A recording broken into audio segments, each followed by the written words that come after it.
Mga kababayan, kamusta po? Ang inyong lingkod po, si Kamanong po, ay nagbabalik na naman po muli para po magkomento po sa inyo dito po sa Tambayan Makabayan. Sana po nasa maayos po tayong kalagayan lahat, mga kababayan. Mag-umpisa na po tayo, magkomentuhan na po tayo. Ito po, komentuhan po natin, isa pong bishop, mga tambay. Isa pong bishop ay pinag-uusapan na po ito sa social media, yung kanya pong pahayag at patama po sa gobyerno, mga kababayan. Ito pong si Balanga Bishop Rufino Sexon Jr. Si Bishop Rufino Sexon Jr., mga kababayan. Pakinggan po natin at komentuhan po natin si Bishop, mga kababayan. Ito po, umpisa na po natin.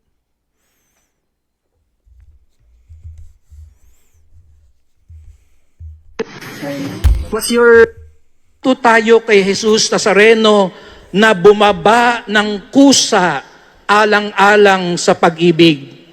Sa ating bayan ngayon, may mga ayaw bumaba kahit malina at bistado na. Ayaw bumaba kahit pahirap na sa bayan. Ayaw bumaba kahit nagdurusa na ang mga mahihirap. Ayaw bumaba kahit binabaha na at nasisira na ang bayan. Ayaw bumaba kahit hindi karapat-dapat. Nandito po ngayon si Bishop Tobias. Binibiro ko siya kanina, sabi ko, susundan ko lang ang kanyang sinabi. Tumigil na. Tama na. Maawa na kayo sa taong bayan. Mahiya naman kayo. Bumaba na ng kusa, alang-alang sa awa at pag-ibig. Ito tayo kay Jesus Nazareno na bumaba ng kusa, alang-alang sa pag-ibig. Sa ating bayan ngayon, may mga ayaw bumaba kahit malina at bistado na. Ayaw bumaba kahit pahirap na sa bayan. Ayaw bumaba kahit nagdurusa na ang mga mahihirap. Ayaw bumaba kahit binabaha na at nasisira na ang bayan. Ayaw bumaba kahit hindi karapat-dapat. Nandito po ngayon si Bishop Tobias. Binibiro ko siya kanina, sabi ko, susundan ko lang ang kanyang sinabi. Tumigil na. Tama na. Maawa na kayo sa taong bayan. Mahiya naman kayo. Bumaba na ng kusa, alang-alang sa awa at pag-ibig. Ito tayo kay Jesus Nazareno. Ang tanong, may awa po ba at pag-ibig yung nakaupo ngayon? Meron po bang kahihiyang pa? Mga kabayan, marunong pa bang mahiya? May awa pa bang pag-ibig? Pag-ibig sa Pilipino ang nakaupo ngayon, mga kababayan? Kaya nga po siguro tumakbo yan umano Dahil ang interest po, hindi naman po yata paglilingkod, Bishop. Ang nakaupo po yata ngayon, para po yata makabawi doon yata sa mga kayamanang nakapris umano. Hindi kaya Bishop Rufino Sexon, di ba? Kay Bishop Rufino Sexon Jr. Hindi kaya ganun po ang intensyon, Bishop, kaya po nagpumilit, talagang puspusan ang ginawa nila para makabalik at lahat ng pamamaraan ay ginawa. Kahit po budulin ang mga Pilipino at budulin ang pamilya Duterte umano, Bishop, para lang po sa pangsariling mga interes nila. Hindi naman po sa paglilingkod sa Pilipino at sa bayan. May kahihiyang pabo ba sila, Bishop? Kung may kahihiyang po sila, Bishop, maglilingkod po yan ng tama. At wala po kayong masasabi sa paglilingkod po nila. Hindi po ba? Makakapal na nga po ang muka At nung mga nakaraan po, Bishop Rufino, meron din pong parte sa simbahan po ninyo, Bishop, sa simbahan po ng Katolika, ay meron pong nagdo-donate. Mga kabayan, na hindi po namin alam. Yung dinodonate po ay maleta na po ang ibinibigay ng isang tinatawag na Tambaluslos Incorporation umano. Hindi po ba, Bishop? Kumalat din po yung maleta. Dala-dala po ng mga grupo na tinatawag na Tambaluslos ng Vice President. Hindi po ba, Bishop? At meron din po mga taong simbahan, Bishop, na hindi naman po roon ang tinututok po. Karamihan po. Hindi po ba? Meron po tayong mga madre, pare, na ang tinututukan po at sinasamahan pa ay makakaliwang grupo umano. Totoo po ba yan, Bishop? Karamihan po sa mga madre yata at mga pare ay nasa makakaliwa at tinututukan pa yung hindi nagpapahirap sa bayan, ang pamilya Duterte at ang Vice President na pilit pang pinababagsak. Hindi po ba, Bishop? Samantalang po sa inyo, malinaw na malinaw ang inyong pahayag. Pahirap na sila sa bayan. Hindi po ba binabaha na ang mga Pilipino at nagkakamatay pa? At higit sa lahat, inuubos ang pera ng taxpayer at ibinabaon pa sa utang ang mga Pilipino. Hindi po ba, Bishop? At ang pinakamabigat pa, Bishop, may bisyo pa na pulburon at coke ayon pa sa patotoo ng kanyang kapatid na senadora. Hindi po ba? Kaya dito po, mga kabayan, ang senaryo lang po nito, logic. Ito pong bumalik na sinasabing history na ng pamilya nila, ang pagiging magnanakaw umano.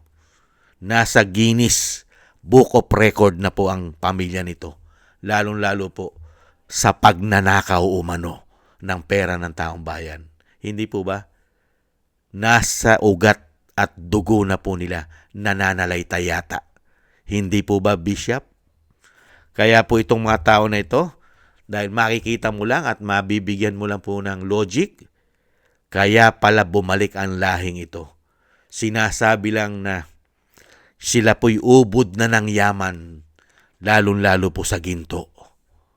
Ang pinakamalaking problema lang po yata ng napakarami nilang ginto ay nakapris po yata, mga kababayan. Kaya po ngayon, ang nakikita ng mga Pilipino, dahil may bisyo pa ito, na ubod ng mahal umano ang gastos ng kanyang bisyo araw-araw umano, na pulburon, na ubod ng mahal at coke, ay kailangan po ma-maintain. Hindi po ba ang maintenance ng bisyo? Kaya kailangan po ng napakaraming pera yata, Bishop. At ang pinakamasakit, never mo nang mapasunod ang tao na lulong na umano. Bata pa lang, kabataan pa lang, ayon sa kanyang kapatid na senadora, ay gumagamit na po ng pulburon. Bata pa lang at hindi na po ito tumigil. At ito po'y inamin ng kapatid na yan ang problema ng kanilang pamilya. Lalong-lalo na po, mga kababayan, nung makapag-asawa pa, lalo raw pong lumala ang bisyo nito dahil gumagamit din pala ang asawa nito, ayon sa senadora, mga kababayan. Kaya rito po, Bishop Rufino, hindi lang po kayo ang nagsasabing bumaba na siya, bumaba na sila. Majority na po ng taong bayan na nagsasabing bumaba na sila, bumaba ka na. Pero nga po sa kakapalan ng mukha, dahil po sa kargado at gumagamit umano ng pulburon, never na po tayong sundin at gawin po ng kargado ng pulburon. Dahil makakapal na po ang pagmumukha po niya, nila. Hindi po ba, Bishop? At, Bishop, hindi po ba ang ating bansa ngayon ay para na po umanong sindikato sa korupsyon. Bakit po?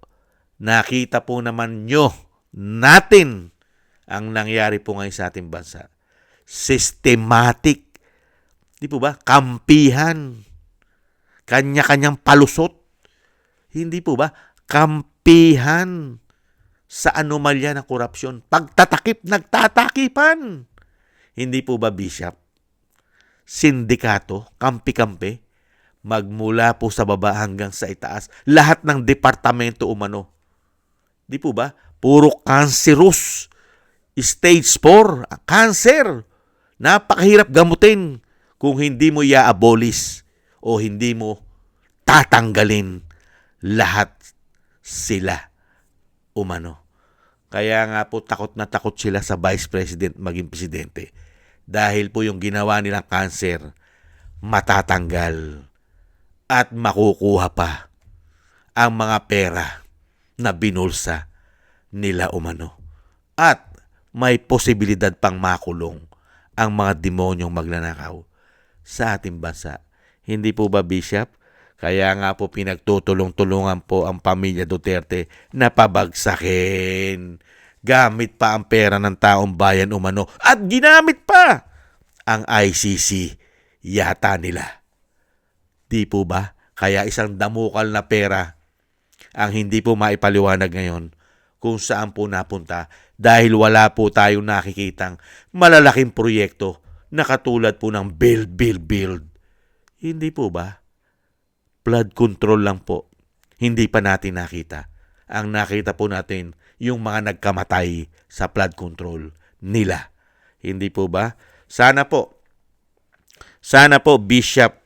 Bishop Rufino Sexton Jr., dumami pa po sana ang katulad po niyong bishop at kaparian na kinukundi na po ang kawalanghiyaan ng mga magnanakaw na sinasabing lingkod pera, hindi naman lingkod bayan. Hindi po ba, Bishop? Dahil sanay naman po ang simbahang Katoliko. Hindi po ba? Na bumatikos sa mga politiko magnanakaw. Sana po. Kaya nga lang po, Bishop, ang nakikita po ng taong bayan ay puro po yung mga pare at madre kasama po ng mga makakaliwa. Bishop, bakit po ganon? Ang sinasamahan po yata ng mga kabaro ninyo ay puro po makakaliwa pa yata. Bakit ganon, Bishop? Mukha po yatang ang simbahang Katolika, mga kababayan, ay namumuliti ka na rin. Hindi kaya? At nakukubkob na rin po yata ng mga makakaliwa. Nagtatanong lang po si Kamanong, Bishop. Yan po, mga kababayan, kung pakapalan lang po ng pakapalan ng muka, mga kababayan, ay pwede na rin pong ilagay sa Guinness Book of Record si Bonget na tinatawag na bangag ng kanyang ate umano. Kung pakapalan lang po ng muka. Hindi po ba, Bishop? Sobrang kapal. At wala na pong kahiyan. Manhid na po. Hindi po ba? Muli po, mga tambay, maraming salamat po. At nagpapasalamat po tayo kay Bishop. Thank you po, Bishop Rufino Sexton Jr. At nakita po ninyo po, Bishop, ang nangyayari pong kahirapan at pagnanakaw at kawalanghiyaan nila umano ng mahigit 3 taon. Maraming salamat po, Bishop. Mabuhay po kayo. At thank you rin po sa mga nagusto po natin tambayang makabayan sa YouTube at TikTok. At ganoon din po sa ating mga subscribers at sa mga nagbibigay po ng komento, like, share, and subscribe. Mabuhay po kayo. Shoutout po sa inyo lahat. Thank you po, mga kababayan. Ingat po kayo. At shoutout din po sa mga nagbibigay po ng tulong at biyaya. Shoutout po kay Tatay Nick ng Canada, Balance Vision TV, kay Gay at Shena, kay Annie Jo, ako si Phil Am, si Eric Hershio ng Canada, Jake Yahut ng California, USA, Gina Ray, Solid DDS ng Berlin, Germany, Julieta Celona ng Sydney, Australia. Thank you po, mga kabayan. Ingat po kayo, lalo po sa inyo po mga paggawa Shoutout po sa inyo lahat. At syempre po yung panalangin at dasal po natin mga kababayan ng ating buong sambayanan at ang pamilya Duterte at ang ating Vice President, syempre po ang dating Pangulo at syempre po ang mga lumalaban po at nagtatanggol po para sa tama ay maingatan po tayong lahat sa kapahamakan, mga kababayan. At syempre po madugtungan pa po ang buhay at kalakasan ng dating Pangulo.